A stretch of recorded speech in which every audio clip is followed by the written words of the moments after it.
corrupción? En el latín, donde podemos establecer que se encuentra el origen etimológico del término corrupción. En concreto, emana del vocablo corrupto, que se encuentra conformado por los siguientes elementos. El prefijo con, que es sinónimo de junto. El verbo rompere, que se puede traducirse como hacer pedazos. Y finalmente el sufijo tío, que es equivalente a acción y efecto. En otro sentido, la corrupción es la práctica que consiste en hacer abuso del poder, de funciones o de medios para sacar un provecho económico o de otra índole. Se entiende como corrupción política al mal uso del poder público para obtener una ventaja ilegítima. El tráfico de influencias, el soborno, la extorsión y el fraude son algunas de las prácticas de corrupción que se ven reflejadas en acciones como entregar dinero a un funcionario público para ganar las licitaciones, o pagar una dádiva o coima para evitar una clausura. La corrupción es monopolio más discrecionalidad menos accountability, según Robert Kierkegaard. Es decir, la corrupción es concentración de poder para su uso arbitrario, para su distorsión de objetivos privados y públicos. En este último caso se denomina corrupción pública, que se define como concentración pública con fines privados. Las causas de la corrupción se asocian a decisiones individuales o a reglas o prácticas individuales que generan corrupción institucional, según Loren Less. Por su parte, los efectos de la corrupción se asocian a más costos de inversión, más desigualdad, menos confianza, menos cooperación social. Se da una ideología liberal, que se da que los índices de percepción sobre el control de la corrupción, la cual genera menor confiabilidad. El Banco Mundial de Reserva ha mencionado que dentro de América Latina se encuentran a Chile y Uruguay como los dos primeros países que tienen una percepción en la corrupción, dejando a Perú como en un séptimo puesto. Los tipos de corrupción en el Perú. Existen diversas tipologías de la corrupción, desde la que hace solo referencia a la extorsión y el soborno, y hasta las que se refieren a tipos específicos y especiales. Estos tipos son extorsión. Primero, es cuando un servidor público, aprovechándose de su cargo y bajo la amenaza sutil o directa, obliga al usuario a un servicio público, a entregarle también directa o indirectamente una recompensa. Por consiguiente, el soborno, que es cuando un ciudadano o una organización entrega directa o indirectamente a un servidor público determinada cantidad de dinero, con el propósito de que obtenga una respuesta favorable a un trámite o solicitud, independientemente si cumplió o no con los requisitos legales establecidos. Continuamos con lo que es el peculado. Es la aprobación ilegal de los bienes por parte del servidor público que los administra. Continuando, son las colusiones.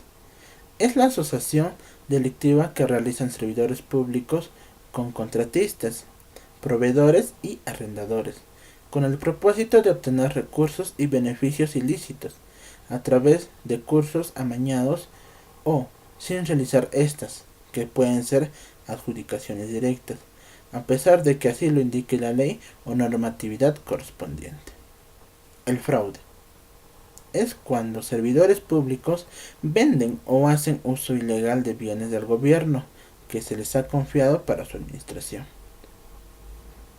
El tráfico de influencias es cuando un servidor público utiliza su cargo actual o sus nexos con funcionarios o integrantes de los poderes ejecutivo, legislativo o judicial para obtener beneficios personal o familiar, o para favorecer determinada causa u organización. La falta de ética es un tipo especial de corrupción que, si bien no tiene que ver directamente con la apropiación ilegal de los recursos del gobierno y de ciudadanos u usuarios, sí entraña entre algunos servidores públicos una conducta negativa que se va contra los propósitos y metas de las instituciones públicas. Esta falta de ética se puede observar cuando determinado servidor público no cumple con los valores de su institución, es decir, cuando no conduce sus actos con honestidad, responsabilidad, profesionalismo, espíritu de servicio, por citar algunos. Otros tipos de corrupción. Cabe destacar que existen otros tipos de corrupción que afectan los ingresos o bienes del gobierno, como el contrabando, el mercado informal o ambulataje, la falsificación de pagos oficiales, trabajadores fantasma, aviadores, venta de plazas, entre otras manifestaciones. Continuando, vamos a hablar lo que es la corrupción en el Perú. Las causas u orígenes de la corrupción en la administración de justicia, no solo de nuestro país, sino que de cualquier país en el mundo, son tan complejas como lo son la propia naturaleza humana. Se ha demostrado que el ser humano alcanza niveles de desarrollo evolutivo y involutivo como consecuencia de largos procesos de aprendizaje, y este aprendizaje en el resultado de la capacidad de imitación que tiene el hombre como ente social. Para continuar, vamos a ver los antecedentes históricos del Perú. Un gran acontecimiento de corrupción se dio en el gobierno de Alberto Fujimori, que tuvo dos etapas. Una primera que fue positiva y renovadora, mientras que la segunda etapa habría sido negativa y corrupta, dominada por Vladimiro Montesinos. Fujimori y Montesinos pagaron con dinero del Estado la suma de $2 millones por el 75% de las acciones de cable de canal de noticias CCN, para constituirlo en un vocero que sirviera para la segunda reelección de Fujimori. Con el mismo fin se pagó $1.750.000 al propietario del diario Expreso, Eduardo Calmel del Solar. Conformaron esta organización criminal que destinaba fondos del Servicio Nacional de Inteligencia para el propósito discreto.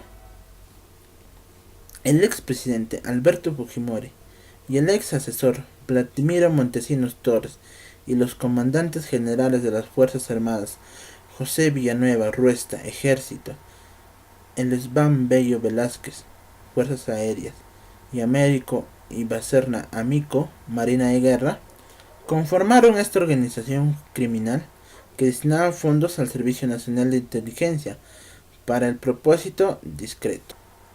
Otro caso es de los congresistas tránsfugas. Alberto Fujimori, su entonces asesor Vladimiro Montesinos, los ministros de Defensa e Interior y los jefes de los institutos armados crearon un fondo de recursos del Estado para inducir, mediante sobornos, a los congresistas electos en el 2000 a cambiarse de bancada e incorporarse al partido de gobierno, congresistas tránsfugas, con la finalidad de construir una mayoría parlamentaria o, de lo contrario, obtener su apoyo a través de sus votos, pero manteniéndose en sus respectivas organizaciones, llamados congresistas topos. Viendo a otro corrupto dentro de lo que es el gobierno de Alberto Fujimori, está lo que es el asesor presidencial Vladimiro Montesinos, el ex asesor presidencial. Es considerado el hombre más corrupto de la historia del Perú. Se le acusa de varios delitos, que son corrupción de funcionarios, lavado de dinero procedente del narcotráfico, tráfico de influencias, defraudación tributaria, tortura, asesinato y enriquecimiento legal. Por consiguiente, vamos a ver el gobierno de Alejandro Toledo y los distintos casos de corrupción que tuvo. El primer caso son las firmas falsas. Por consiguiente, la compra del Canal 5. El caso Saray, Continuamos viendo la corrupción dentro del gobierno de Alan García, los cuales son el caso Mi Vivienda, el caso del Seguro Integral de Salud, el caso de los Petroaudios, el caso de los BTRs y el caso del gas de camisea. Continuando, vamos a ver lo que es el gobierno de Ollanta Malatazo. Primero, la aparición de las agendas. El programa Panorama reveló en agosto del 2015 que 4 agendas aparentemente de propiedad de la primera dama Nadine Heredia estaban en poder del excongresista nacionalista Álvaro Gutiérrez. Este aseguró que eran pruebas relevantes para la investigación por lavado de activos en contra de la primera dama. Heredia llamó al programa ese mismo día y calificó la denuncia como un burdo montaje. Pero, ¿qué contienen las agendas? Una de las anotaciones que más llamó la atención fue la mención a representantes de la empresa Odebrecht, a reunión del señor Jorge Barata, representante de Odebrecht en el Perú. En el reportaje se señala que en el año 2010, cuando Humala Tasso aún no era presidente de la República, se reunía de forma privada con Jorge Barata, el máximo funcionario de la transnacional brasilera en el Perú. La constructora brasilera Odebrecht es una de las empresas vinculadas a la operación Lavallato, el escándalo de corrupción más grande de los últimos tiempos en Latinoamérica. Los críticos al gobierno aseguran que las agendas consignan anotaciones que prometen a la pareja presidencial y a su entorno en malversación de fondos provenientes de aportes fantasmas durante la campaña presidencial del 2006 y 2011, que ascenderían hasta los 8 millones de dólares. Se apunta al presidente de Venezuela, Nicolás Maduro, supuestamente bajo el apodo de Nico en las agendas, como una posible fuente de este financiamiento. Actualmente, Nadine Heredia es investigada por el fiscal Germán Suárez por los presuntos aportes fantasmas que recibió del Partido Nacionalista en la campaña del 2006 y del 2011. Además de los depósitos que ella recibió en el 2009 por un monto de $216,000. Vamos a ver un caso más actual sobre corrupción del Perú, que es muy sonado en estos momentos, lo que es el caso Jaime Saavedra. Según los promotores de la censura de Jaime Saavedra, su alejamiento tiene base en presuntas irregularidades por compra de computadoras en el sector, así como retrasos en la organización de los Juegos Panamericanos. No obstante, señaló que se va tranquilo y satisfecho, porque se estableció una línea de trabajo clara en el Minedu. Dijo: me voy tranquilo y satisfecho de que hay una ruta que se inició en la reforma. Hay unos pilares de la gestión basados que aseguramos una educación pública fuerte de calidad y que le dé oportunidades a todos los peruanos, indicó. Vamos a ver un caso de corrupción dentro de nuestra región, que es la región Pasco. Un audio difundido en el programa Cuarto Poder dio cuenta de que el encarcelado presidente regional de Pasco, Clever Meléndez Gamarra, negoció con 2 empresarios para favorecerlos en la adjudicación de millonarias obras. Yo lo que recuerdo es que me has dado 100,000 soles, le dice la autoridad de Friedrich Tello Bardales, hermano de Heinrich Tello Bardales, quien habría sido favorecido con la Buena Pro en 2 obras licitadas por el gobierno regional de Pasco. En la grabación realizada en el 2012 aparece el fallecido empresario Patrick Colichón del Águila, quien indica a Meléndez que le entregó 80,000 en efectivo al asesor legal Juan Boza Pulido. Los involucrados en este caso fueron detenidos y desde entonces purgan 14 meses en prisión preventiva. Muchos nos hacemos la pregunta: ¿cuánto afecta la corrupción al desarrollo del Perú? La campaña El Poder en tus Manos aborda este problema, que según datos de la Presidencia del Consejo de Ministros, deja al país pérdidas por 100.000 millones de soles anuales.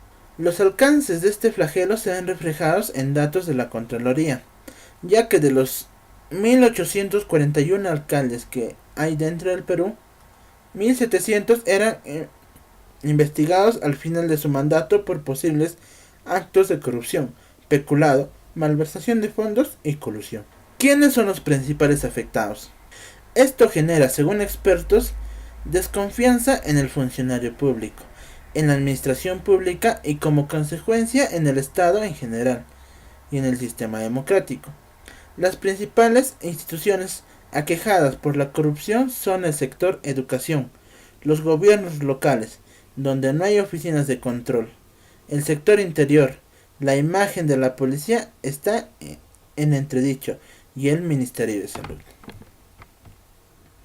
Especialistas recomiendan que se reglamente la nueva ley de declaración jurada de bienes y rentas, transparentar el financiamiento público y privado de los partidos políticos, la bancarización de los aportes, una ley moderna de lobbies, etc.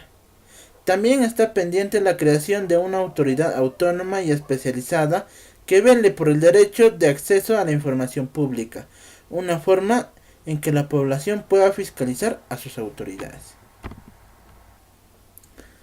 ¿Cuál es el costo de la corrupción en el Perú? La corrupción se halla de manera consistente entre las preocupaciones más graves de los peruanos. Según Ipsos Apoyo, en el 2010, para el 47% de los ciudadanos, era uno de los 3 principales problemas del país. El porcentaje subió en 52%, 5 años después. La sensación de que se puede encontrar el germen de la corrupción detrás de cada licitación, licencia, trámite burocrático, concesión privada y funcionario público es cada vez más extendida. La verdad, sin embargo, es que el costo económico de la corrupción va mucho más allá de los montos robados del tesoro público, aparte de las implicancias éticas o legales de estos delitos y de las pérdidas de recursos públicos, cómo afecta la corrupción en la economía del país. ¿Cómo afecta la corrupción en la economía del país? 1. Debilita el ambiente de negocios y distorsiona los incentivos. La economía de mercado se basa en el supuesto de que las empresas que ofrezcan un mejor servicio al menor costo serán premiadas con mayores ventas y mejores ingresos. Cuando los acuerdos dejan de depender de este mecanismo y más bien dependen de quien sea el amigo o el pariente del alcalde de turno, la economía deja de funcionar y las empresas pierden el incentivo para competir. Segundo, genera malas decisiones. Cuando un alcalde corrupto planea el trazo de una carretera de un modo ineficiente, pero que le permite cobrar una comisión o contrata con una empresa constructora que usará materiales eficientes, pero que le asegura una tajada del negocio, el verdadero costo de la corrupción no está en el monto que aparece en la cuenta del burgomaestre, sino en los defectos de la carretera. Por citar un caso, la Contraloría demostró que José Panta Quiroga, mano derecha de Gregorio Santos en Cajamarca, recibió poco más de 403.000 soles en sus cuentas de Interbank y el BCP. El motivo habría sido la irregular adjudicación de obras por 130 millones de soles a empresas que no contaban con los requisitos mínimos para realizarlas. En esta situación, la coima presenta el 0.3% del valor total de las obras. La infraestructura mal concebida, mal construida y que posiblemente tendrá que rehacerse cuesta varios millones.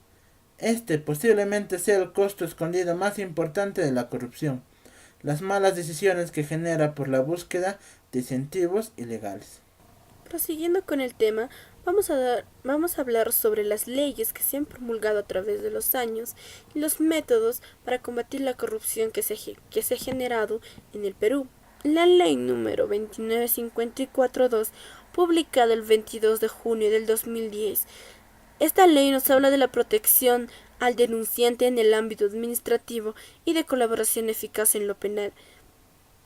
proviene del proyecto de ley número 0083/2006 CGR, presentado por este organismo superior de control. A continuación hablaremos de la ley número 29555, publicada el 13 de julio del 2010, ley que incorpora de las plazas y presupuestos de los jefes y del personal de los OSI y la Contraloría General. Esta ley proviene de la ley número 3982/2009 PE, presentado por el Poder Ejecutivo. La Contraloría forma parte de la comisión encargada de elaborar el citado proyecto de ley que acabamos de mencionar. También tenemos la ley número 29622, publicada el 7 de diciembre del 2010, ley que otorga la facultad sancionatoria a la Contraloría General por responsabilidad administrativa funcional. Proviene del proyecto de ley número 4210/2010 CGR, presentado por este organismo superior de control. Esta ley nos menciona que la Contraloría General ejerce la potestad para sancionar por cuanto determine la responsabilidad administrativa funcional e impone la sanción derivada de los informes de control emitidos por los órganos del sistema. A continuación hablaremos de la ley número 29743, publicada el 9 de junio del 2011, Ley de reactivación de la implementación de la Ley de Control Interno en las entidades del Estado. Esta ley proviene del proyecto de ley número 4597/2010 CGR, presentado por este organismo superior de control. A continuación vamos a ver el decreto legislativo números 1104, publicado el 19 de abril del 2012. Este decreto nos menciona que se modifica la legislación sobre pérdida de dominio e incorpora como pasibles de pérdida a aquellos que incurran en los delitos de concusión, peculado y enriquecimiento ilícito cometidos por funcionarios públicos. La citada norma con rango de ley acoge lo propuesto mediante el proyecto de ley número 097/2011 CGR, presentado en su oportunidad por este organismo superior de control. Otra ley que nos ayuda contra la lucha de la corrupción es la ley número 30161, publicada el 28 de enero del 2014. Ley que regula la presentación de la declaración jurada de ingresos, bienes y rentas de los funcionarios y servidores públicos del Estado. Esta ley proviene del proyecto de ley número 2532/2013 CGR, presentado por el organismo superior de control. El objetivo de esta ley es la obligación de presentar declaración jurada de ingresos, bienes y rentas en adelante sobre la declaración jurada por parte de funcionarios y servidores públicos que en esta se indique, así como de aquellos que administran, manejan, disponen de fondos o bienes del Estado o de organismos sostenidos por este, o participan en la forma de decisiones que afecten su patrimonio, independientemente del régimen bajo el cual laboran, contratan o relacionan con el Estado, con el fin de conocer y posibilitar la evaluación de su situación y evolución patrimonial y financiera. Asimismo, establece los mecanismos para su publicación conforme a los artículos 40 y 41 de la Constitución Política del Perú. También tenemos la ley número 30214, publicada el 29 de junio del 2014. Es la ley que incorpora el artículo 201, inciso A, al Código Procesal Penal, sobre la naturaleza de los informes de control de la Contraloría General de la República. Esta ley proviene del proyecto de ley número 2531/2013 CGR, presentado por el organismo superior de control. Prosiguiendo hablaremos de la ley número 30294, publicada el 28 de diciembre del 2014. Esta ley, que modifica el artículo 1 de la ley número 26771, que establece la prohibición de ejercer la facultad de nombramiento y contratación de personal en el sector público en caso de parentesco. Proviene del proyecto de ley número 3038/2014 CGR, presentado por este organismo superior de control. A continuación hablaremos de la Ley número 3034, publicada el 28 de febrero del 2015. Es la ley que prohíbe la suspensión de la ejecución de la pena a los delitos cometidos por funcionarios y servidores públicos. Esta ley proviene del proyecto de ley número 2529-2013 CGR, presentado por este organismo superior de control. Vamos a hablar de la ley número 30214, publicada el 29 de junio del 2014. Esta ley nos dice que incorpora el artículo 201A al Código Procesal Penal sobre la naturaleza de los informes de control de la Contraloría General de la República. Esta ley proviene del proyecto de ley número 2531-2013 CGR, presentado por el organismo superior de control. Las empresas de conservar y custodiar la documentación que ellos manejan y la transparencia, el acceso a la información y al control que se pueda dar a dicha institución. Mayormente el régimen legal de esta ley nos habla de los convenios de administración de recursos que suscriban las entidades con organizaciones internacionales que sujeten a lo dispuesto en la presente ley. Prosiguiendo con nuestro tema, una vez reconocidas las leyes que se han promulgado para la lucha anticorrupción, vamos a pasar a un tema fundamental. Vamos a hablar sobre el Plan Nacional de Lucha contra la Corrupción 2012-2016. Este plan define los objetivos, estrategias y acciones para prevenir y luchar contra la corrupción en el país. El plan tiene como actores al sector público, sector empresarial y sociedad civil. El Plan Nacional de Lucha contra la Corrupción fue elaborado mediante un enfoque general y estratégico marcado por la necesidad de generar cambios institucionales y normativos que consoliden la articulación entre las entidades destinadas a combatir la corrupción. El plan cuenta con 5 objetivos específicos, 15 estrategias y 55 acciones que serán implementadas a nivel nacional en el transcurso desde el 2012 al 2016. Este plan es realizado debido al esfuerzo y coordinación de la Comisión de Alto Nivel Anticorrupción y las instituciones del Estado, la sociedad civil y el sector empresarial que se han comprometido en la lucha frontal contra este fenómeno. Plantea como visión de la lucha contra la corrupción un país libre de corrupción con una administración pública eficiente, honesta e inclusiva y una ciudadanía donde impere una cultura de valores éticos. Esta visión marca el objetivo general del plan: un Estado transparente que promueva la prioridad en el actuar público y privado y garantice la prevención de investigación, control y sanción efectiva de la corrupción en todos los niveles. Objetivo número 1, que es la articulación y coordinación interinstitucional para la lucha contra la corrupción.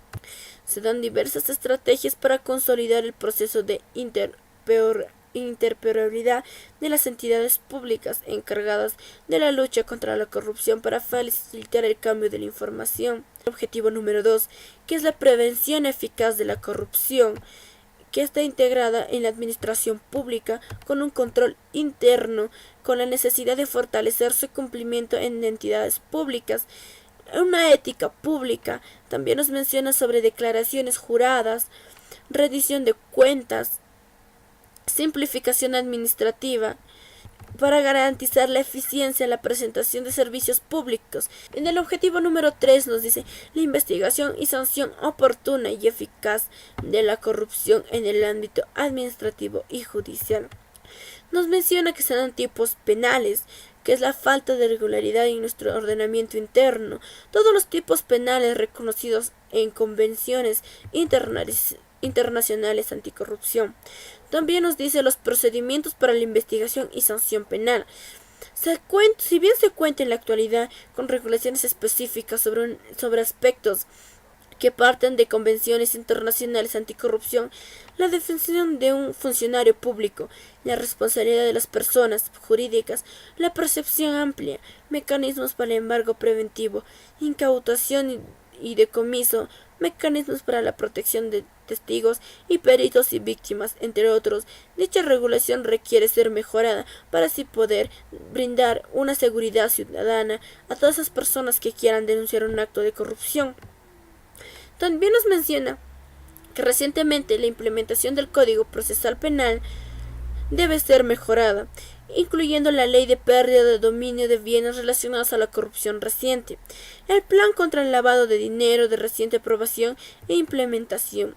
También nos menciona la ausencia de estudios sobre mecanismos para detectar el lavado de dinero proveniente de la corrupción. También nos hace énfasis en la investigación y sanción de la corrupción en el ámbito administrativo, que nos quiere decir que la Contraloría debe tener facultades sancionatorias y el Estado debe implementar las comisiones permanentes de procesos administrativos que requieren ser fortalecidas técnicamente en el área de Contraloría, para lo cual vamos a pasar al objetivo número 4. En el objetivo número 4 básicamente nos habla de la promoción y articulación de la participación activa de la ciudadanía, sociedad civil y sector empresarial en la lucha contra la corrupción. ¿Qué nos menciona sobre la sociedad civil y ciudadanía?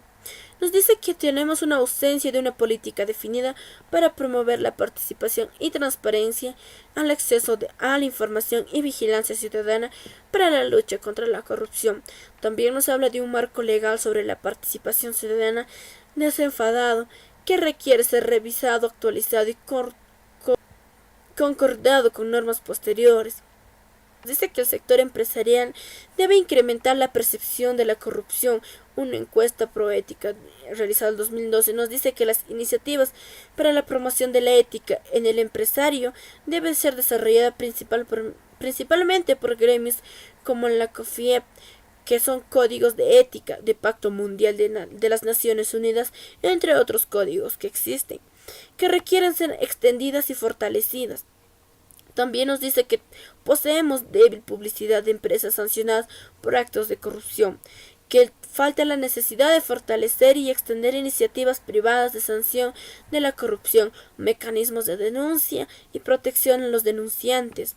El objetivo número 5 nos habla del posicionamiento del Perú en espacios internacionales de lucha contra la corrupción. Nos dice la necesidad de fortalecer la articulación de todas las entidades vinculadas con la corrupción, con la lucha anticorrupción, la necesidad de fortalecer la articulación de todas las entidades que ayuden con compromisos y recomendaciones vinculadas a espacios de anticorrupción. También nos habla sobre la necesidad de establecer canales de diálogo y coordinación con dichas entidades. También debemos establecer una política de mucho cambio proactivo para promocionar internacionalmente experiencias y avances con la lucha anticorrupción. Debemos tener una cooperación judicial internacional que recientemente esto se implementó en el Código Procesal Penal. Prosiguiendo con el tema, vamos a hablar del CAN, que es la Comisión de Alto Nivel Anticorrupción. Como ya hemos venido mencionando, hace gran énfasis en lo que es el Plan Nacional Anticorrupción. Un lema que el CAN nos presenta es que la lucha frontal contra la corrupción nos da una política diferente para un país distinto, para lo cual el CAN ha formulado un manual de denunciante para que, como ya hemos visto en la ley, nosotros los ciudadanos podemos denunciar con total seguridad y total libertad un acto de corrupción, para lo cual se ha elaborado el manual del denunciante. Este manual nos hace entender sobre la diferencia entre delitos de corrupción y lo que es faltas administrativas, para así no tener un cruce de ideas y una mala interpretación de hechos. También nos menciona sobre la denuncia penal y administrativa. Nos menciona qué es la denuncia penal. Nos dice que la denuncia penal es el acto mediante el cual, de buena fe y con motivos razonables, se pone en conocimiento del Ministerio Público y la Policía Nacional del Perú hechos que podrían constituir delito, entre ellos los delitos de corrupción. Nos dice que también existen otras instituciones públicas, como la Procuraduría Pública especializada en delitos de corrupción, a las que se puede acudir para denunciar un delito de corrupción. Todos debemos saber que denunciar un acto de corrupción es un deber. Todo ciudadano tiene el derecho y la obligación moral de denunciar los hechos de corrupción que llegue a conocer. Los empleados públicos que conozcan delitos de corrupción en el ejercicio de sus cargos y no lo denuncien, cometen delito de omisión de denuncia y serán sancionados hasta con 4 años de pena privativa de la libertad. Otro aspecto importante que nos manifiesta este manual nos dice qué es la denuncia administrativa. Nos hace entender que la denuncia administrativa es la manifestación detallada y motivada por la cual un ciudadano pone en conocimiento de la autoridad administrativa. Un ejemplo es, por decir, los ministerios, la actuación de su empleado público contrataría el ordenamiento jurídico que regula su función. O sea, vemos las funciones que debe cumplir un funcionario público con nosotros que vamos a pedir un servicio. También nos menciona la existente diferencia entre la denuncia administrativa y un reclamo o queja. Nos dice que un reclamo es la expresión de insatisfacción, mientras que la queja procede cuando existe un defecto en la tramitación de un procedimiento. Ahora, nos habla de un aspecto fundamental que muchas personas le puede llamar la atención. ¿Qué es el derecho? ¿Qué derechos tengo yo al denunciar o como denunciante? El primer derecho que nos manifiesta este manual nos dice que tenemos derecho a formular mi denuncia por cualquier medio, ya sea escrito o verbal. Cuando sea una persona con discapacidad al que se me brinde facilidades y ajustes razonables correspondientes para presentar una denuncia. El tercer derecho nos dice que en caso que no se pueda firmar, tengo derecho a colocar mi huella dactilar. Cuarto, a obtener medidas de protección, o sea que no por el hecho de denunciar que no me coaccionen, que no me amenacen. En muchos casos, digamos, yo denuncio y me pueden amenazar. Entonces nos dice que nuestro derecho es que nos protejan de estos actos. En el punto número 5 nos dice que tenemos derecho a conocer el trámite que sigue mi denuncia y los plazos en que se resolverán. El derecho número 6 nos manifiesta que a ser informado de los resultados de la denuncia, cómo va desarrollándose. También nos menciona sobre la denuncia penal y los requisitos que necesito para formular mi denuncia penal. Primeramente nos menciona que necesitamos nuestros datos personales, nuestro documento de identidad y un domicilio fijo. También nos dice que nos debemos ser individualizados del denunciado, de ser posible, nombre, cargo y dependencia laboral del denunciado. También nos dice que sea descripción motivada, detallada y veraz de los hechos, lugar, circunstancia, medio utilizado, evidencias y documentación que respalde mi denuncia.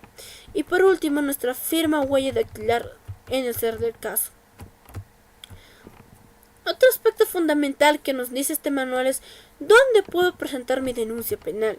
Tenemos 3 lugares fundamentales: el Ministerio Público, la Policía Nacional del Perú y la Procuraduría Especial de Anticorrupción. Y primeramente, para nosotros tener una denuncia y saber cómo va el procedimiento, el manual nos dice que tenemos 3 etapas fundamentales. La etapa es una investigación y la preparatoria de todos los archivos entregados, ya sean nuestras evidencias. La etapa B nos manifiesta que es la etapa intermedia, en la cual se da una acusación fiscal, una audiencia preliminar y el requerimiento de sobreseimiento, la aplicación del principio de oportunidad. En la etapa C es la última etapa en la que se da la etapa del juzgamiento, la apertura de un juzgamiento oral, el sobreescribimiento del archivo, la ampliación de investigación y la preparatoria final. Estos son los pasos que llevan nuestra denuncia para ver si procede o no al final. Otro aspecto importante que nos menciona es la denuncia administrativa, que nos dice que se da a través de la Contraloría General de la República. ¿Qué se puede denunciar en la Contraloría General de la República?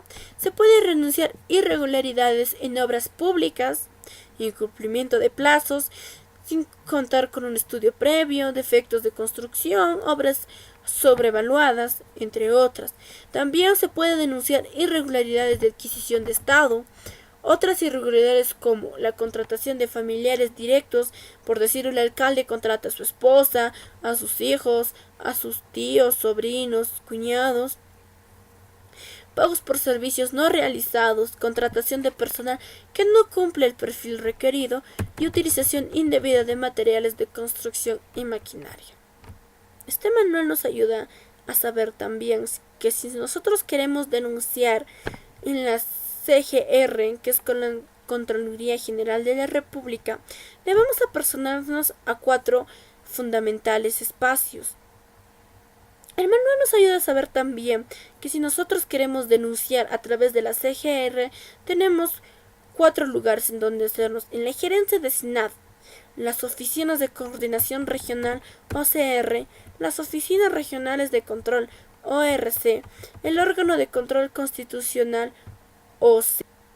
En este caso, como estábamos hablando de la denuncia administrativa, en la CGR vamos a ver 6 etapas, ya no simplemente 3, en las cuales la primera etapa es la recepción de la denuncia, la segunda etapa es la admisión de la denuncia, la tercera etapa es la organización del caso, cuarta etapa programación, quinta etapa verificación de denuncias y la sexta etapa comunicación de resultados.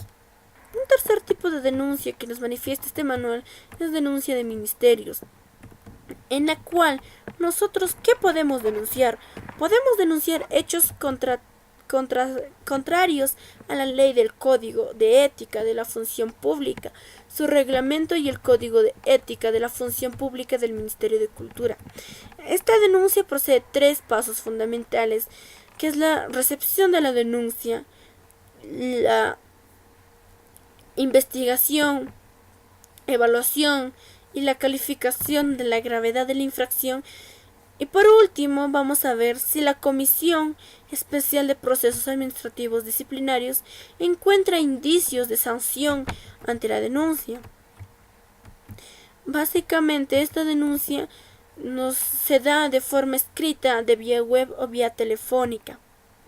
Otra denuncia que nos manifiesta este manual es la denuncia contra jueces y fiscales. En este caso, ¿dónde se puede presentar la denuncia?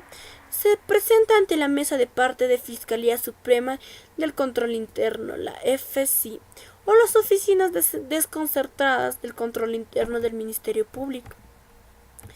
¿Cuál es el trámite de esta denuncia? Se da en 4 etapas. Primeramente, como todo trámite o como toda denuncia, se da la recepción.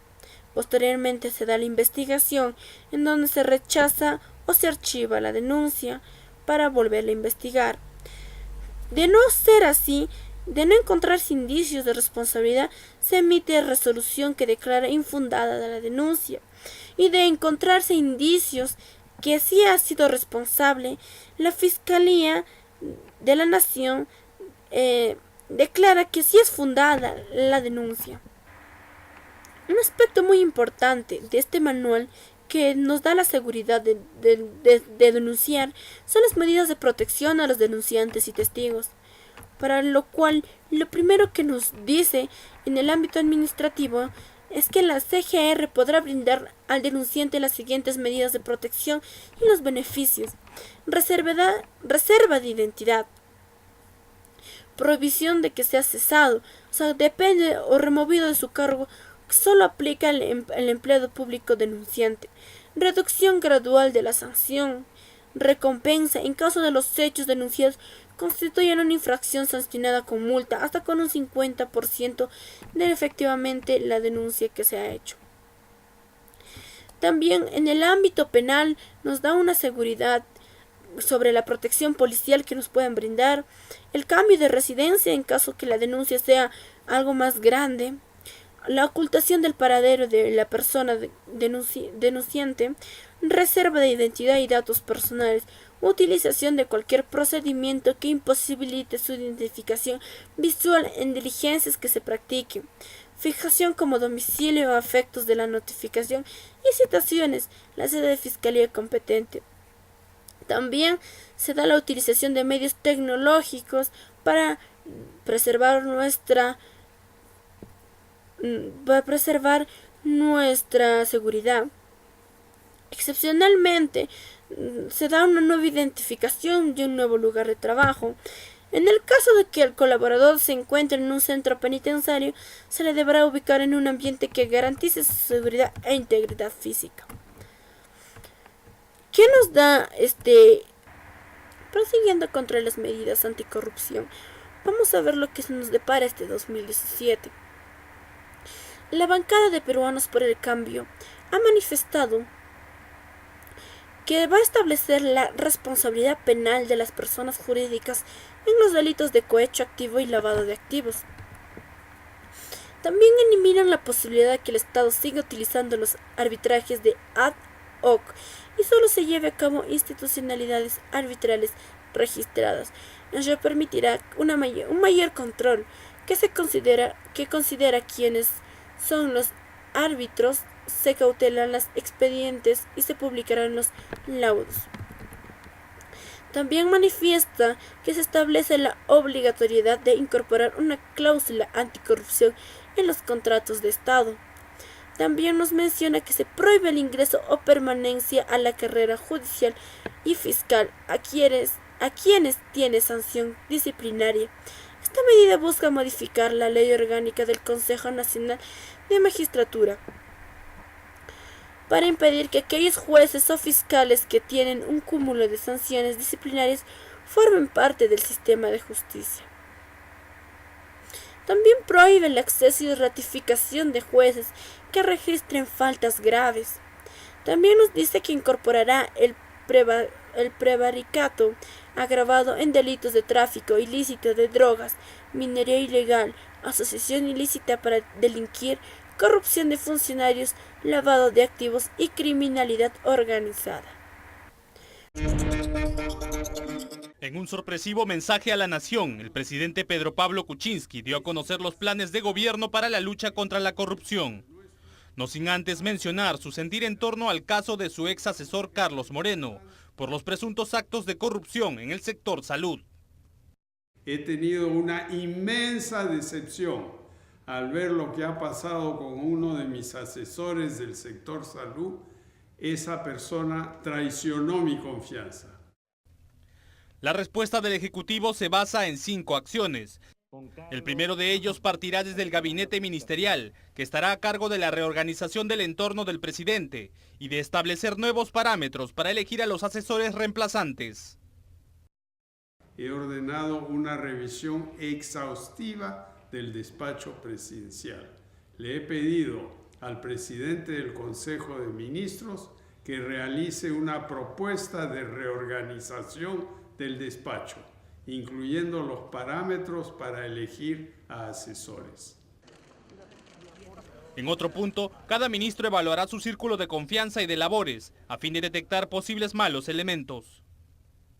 La tercera medida establece la aprobación de un proyecto que dará pie a la llamada Ley de Muerte Civil para funcionarios corruptos.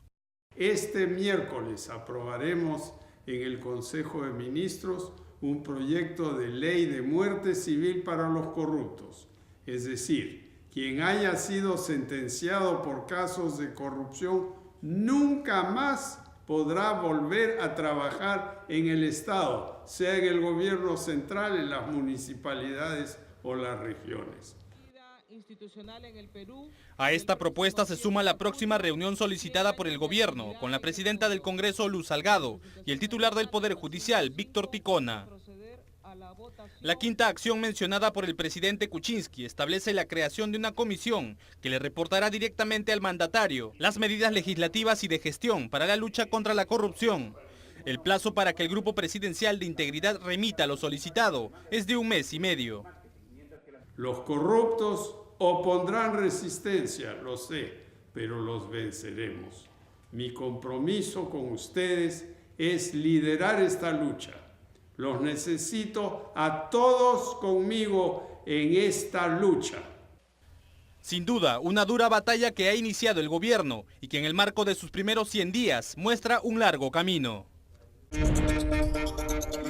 Algo muy controversial que se ha dado como medida anticorrupción en estos meses ha sido la muerte civil para los sentenciados por delitos de corrupción. Si muy bien sabemos qué es la muerte civil. Mucho se ha hablado de este término, sin embargo, muchos tampoco sabemos de dónde proviene dicha figura de muerte civil. Al respecto se tiene que la muerte civil es una forma jurídica de antigua data que consistía en considerar muerta para ciertas circunstancias a una persona físicamente viva, privándola totalmente de sus derechos civiles ante el mundo jurídico. Por eso la muerte civil era considerada como una sanción más sutil y cruel que las formas físicas de tortura o muerte. Si bien es cierto, la propuesta surgió por peruanos por el cambio.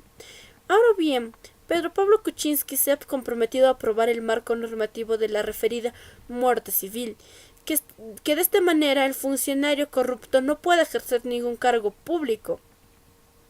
En este sentido, en el año 2013 se aprobó en primera votación el Congreso el proyecto de ley número 2285-2012 SR, respaldado por 54 votos.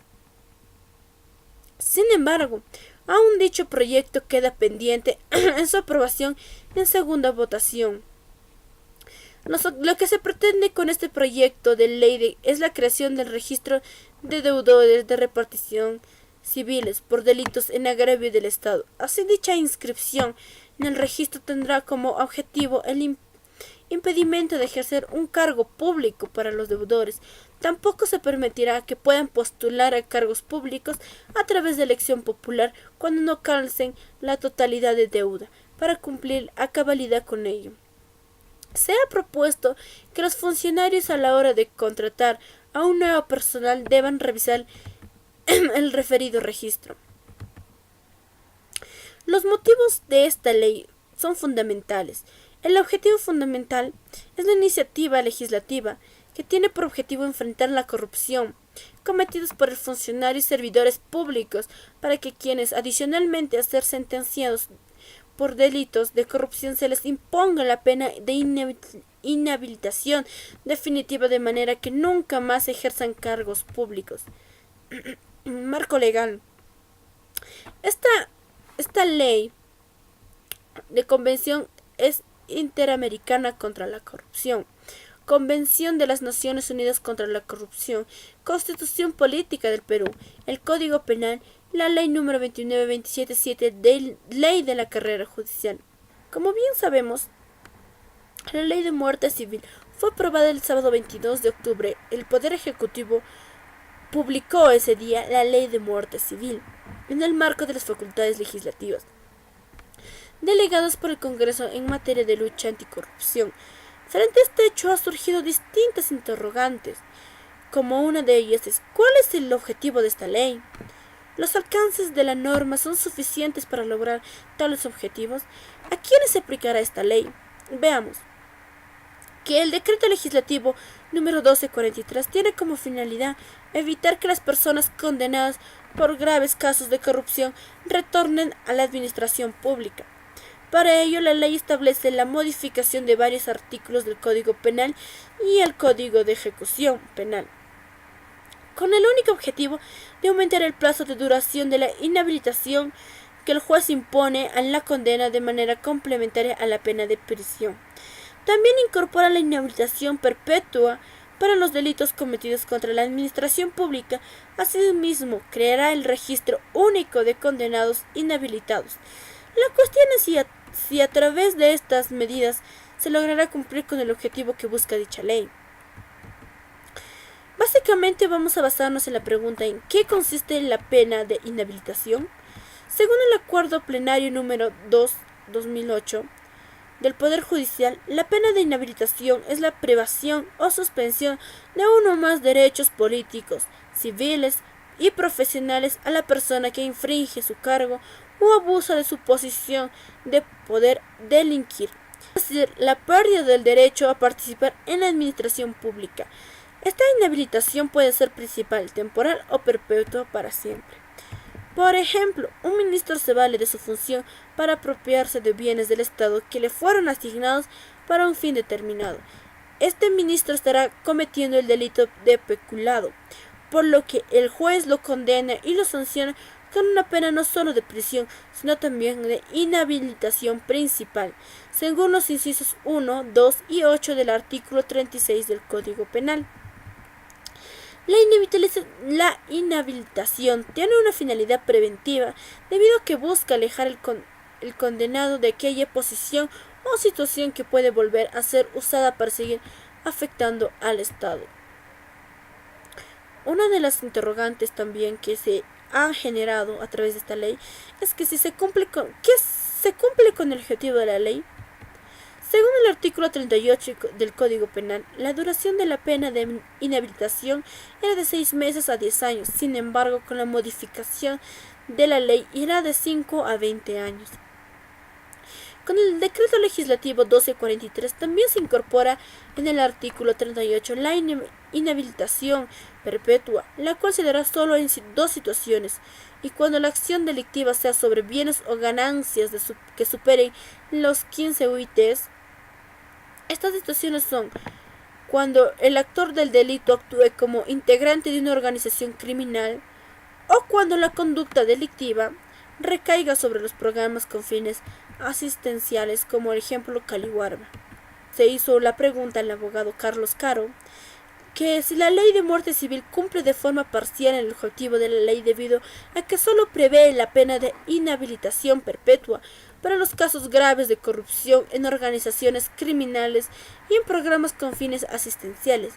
Es decir, que para el resto de casos se aplicará la pena de inhabilitación temporal. Los casos de corrupción grave individual, es decir, sin crimen organizado de por medio, no se le aplica la inhabilitación perpetua. Y él nos manifiesta que cree que es un error, un vacío de la ley, que simplemente se dé una inhabilitación temporal a casos más leves. En cambio, para el ex procurador anticorrupción, Cristian Salas, en los delitos de corrupción se deben distinguir los de tipo común y los de tipo grave.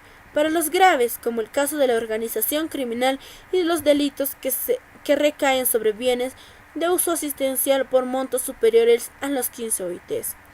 Es adecuada la inhabilitación perpetua. Aplicar la inhabilitación perpetua en casos menos graves considero que sería desproporcional porque el derecho penal, la pena siempre está orientada a la resocialización del sujeto. Explica. ¿Qué nos quiere hablar sobre la rehabilitación automática? Es una cuestión muy cuestionada. Por decir, si un condenado cumple su pena, no debería recuperar todos sus derechos y tener la posibilidad incluso de volver a trabajar en el Estado si delinquió como funcionario. La rehabilitación produce 2 efectos. 1. La persona recupera su estatus jurídico, es decir, recupera los derechos suspendidos por la sentencia condenada, o que se dé una cancelación de los antecedentes penales, judiciales y policiales. Sin embargo, si una persona comete un delito en contra de la administración pública, tendrá que cumplir, además de la carcelería, su pena de inhabilitación temporal y posteriormente a ello recién recuperará su derecho a ejercer una función en el Estado, así como borrar de sus antecedentes penales el delito por el cual ha quedado rehabilitado. La rehabilitación automática no se da en los casos de inhabilitación perpetua, debido a que en este caso la pena no se aplica con un fin de resocializador, sino más bien con un disuasivo y restrictivo. No obstante, la inhabilitación perpetua puede ser revisada por el juez que dictó dicha sanción después de transcurrido 20 años desde que se dictó la sentencia. ¿A quiénes se va a aplicar esta ley?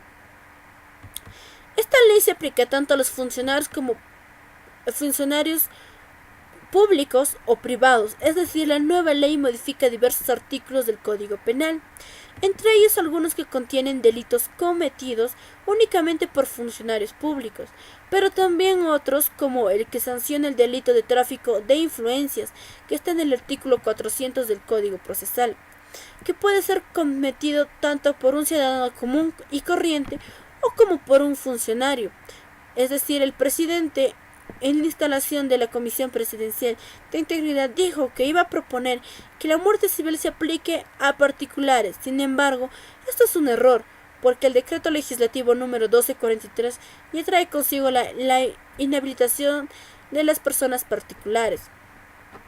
Entonces, en conclusión, ¿qué podemos decir? Que esta ley no está bien articulada, porque hay contradicciones, según opiniones como la de el abogado Carlos Caro.